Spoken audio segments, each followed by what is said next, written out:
नमस्कार, times of crime में आप सबों का स्वागत है और मैं हूं संतोष सिंह। और आज हम टाइम्स ऑफ क्राइम में चर्चा करने जा रहे हैं उस क्राइम की जिस क्राइम की वजह से कह सकते हैं कि हर कोई सशंकित रहता है, डरा रहता है। फोन की घंटी अगर बजी और किसी ने कुछ इस तरीके की बात कर दी तो हम बात साइबर क्राइम की कर रहे हैं। 2 दिन पहले गया में जिस तरीके का साइबर अपराध हुआ है डॉक्टर साहब के साथ, 4 करोड़ 40 लाख से ले लिया, यह कहते हुए कि ईडी और सीबीआई आपके काले धन पर नजर बनाए हुए हैं। वैसे इस उम्र के लोगों के बीच जो अपराध हो रहा है उसमें ये एक अपराध इस तरीके से क्रिएट भी किया जाता है। अमूमन वो जो लड़की वाला जो मामला हनी ट्रैप कहिए, फर्जी हनी ट्रैप, उसमें ज़्यादा हमारे बुजुर्ग फंस रहे हैं। तो गया वाले मामले में भी वही हो तो कोई बड़ी बात नहीं हो, उसको लोग इज्जत प्रतिष्ठा से जोड़ देता है।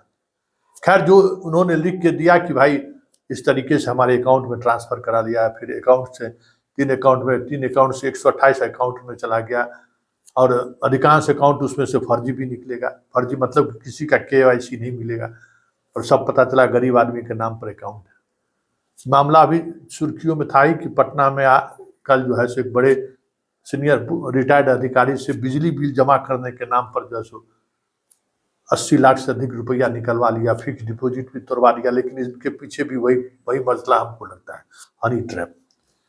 खैर, हनी ट्रैप आप समझते ही हैं कि कोई कॉल आएगा, उसके बाद जैसे आप व्हाट्सअप कॉल करेगा, लड़की की लंगी तस्वीर आ जाएगी, आप उससे बात करिए। स्वाभाविक है, मानव कमजोर होता है भाई, देख लिया तो उसमें अब, लेकिन डरिए मत, कुछ नहीं कर सकता है।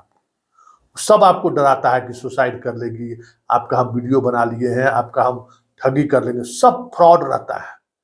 कुछ आपको नहीं कर, कोई दिल्ली पुलिस सीबीआई कुछ नहीं है, वो सब है मजबूती से अरे रहिए, कहेगी 1 पैसा नहीं देंगे, वो आपको कुछ नहीं करेगा, उसका कॉल ब्लॉक कर दीजिए, कुछ नहीं कर सकता है।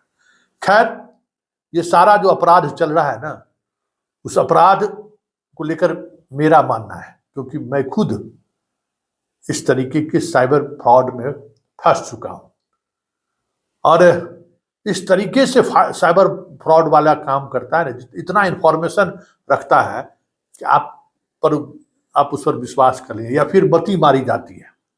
ये होना ही होना है। अगर साइबर फ्रॉड वाला अटैक कर दिया तो समझिए आप फंस भी सकते। कितना इंटेलिजेंट है ये, क्यों नहीं, हम तो खुद खबर चला रहे थे, हम तो खुद साइबर क्राइम को लेकर अलर्ट कर रहे थे और हम अपने ठग गए। अकाउंट में 0/0 रुपया रहा, चंद मिनटों में सारा रुपया साफ मेरा हो गया। लेकिन उस पूरे घटनाक्रम में जो मेरे साथ जो हुआ, तो पूरे नेटवर्क को समझने का मौका मिला। जामतारा के गिरोह के लोगों से भी मिले हम अपने रिपोर्टर के माध्यम से, उसका नेटवर्क भी समझे।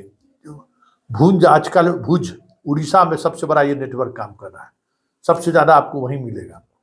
भुज, बिहार में नालंदा, ये सब जगह, इसका नवादा, ये सब इसका अपराध का जो है ना गढ़ माना जाता है। बेरोजगार इंजीनियर सब बहुत इसमें मिल जाएगा।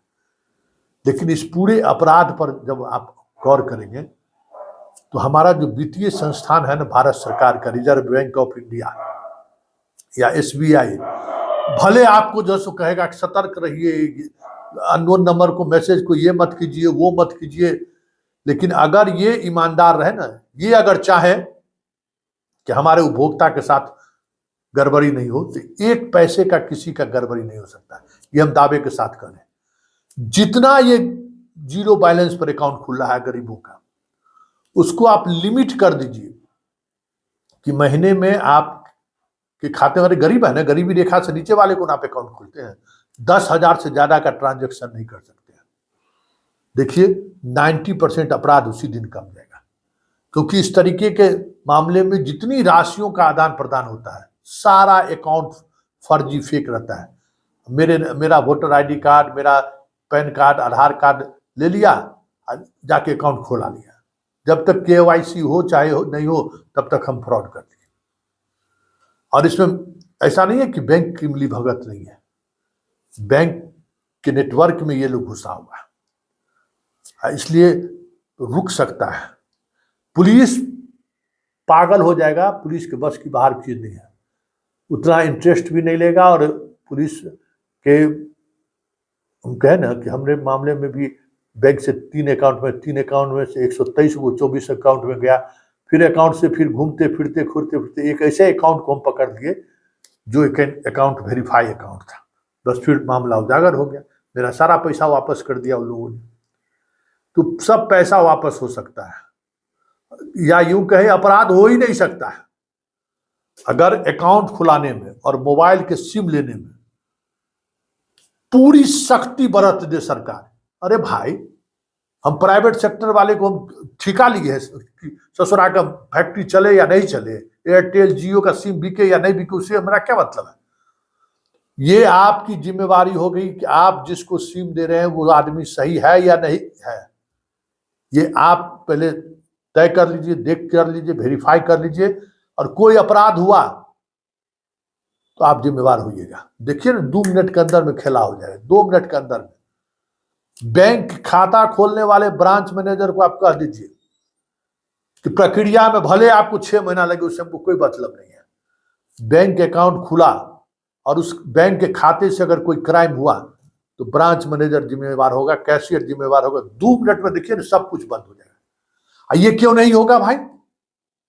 जब सब कुछ डिजिटल हो चुका है, पैसा भी डिजिटल माध्यम से ही जाता है, आधार से लिंक हो रहा है, बहुत सारी चीजें हैं। थंब इम्प्रेशन के बगैर आप सब कुछ कर नहीं सकते हैं।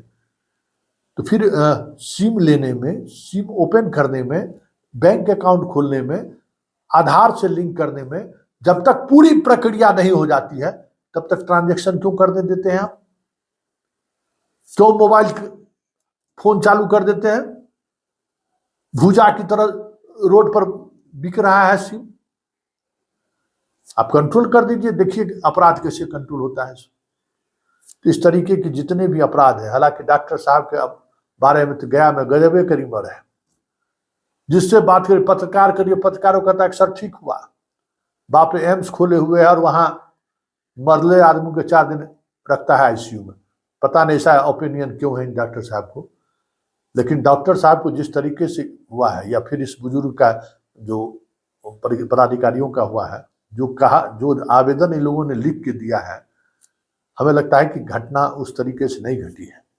ये हनी ट्रैप है, वही जो फर्जी वीडियो कॉल करके वीडियो बना लेता है, नंगा लड़की दिखाता है, बाथरूम में चलिए, अपना कपड़ा खोलिए, सब उसको रिकॉर्ड करके ब्लैकमेल करता है। डरिए मत, कुछ नहीं कर सकता है।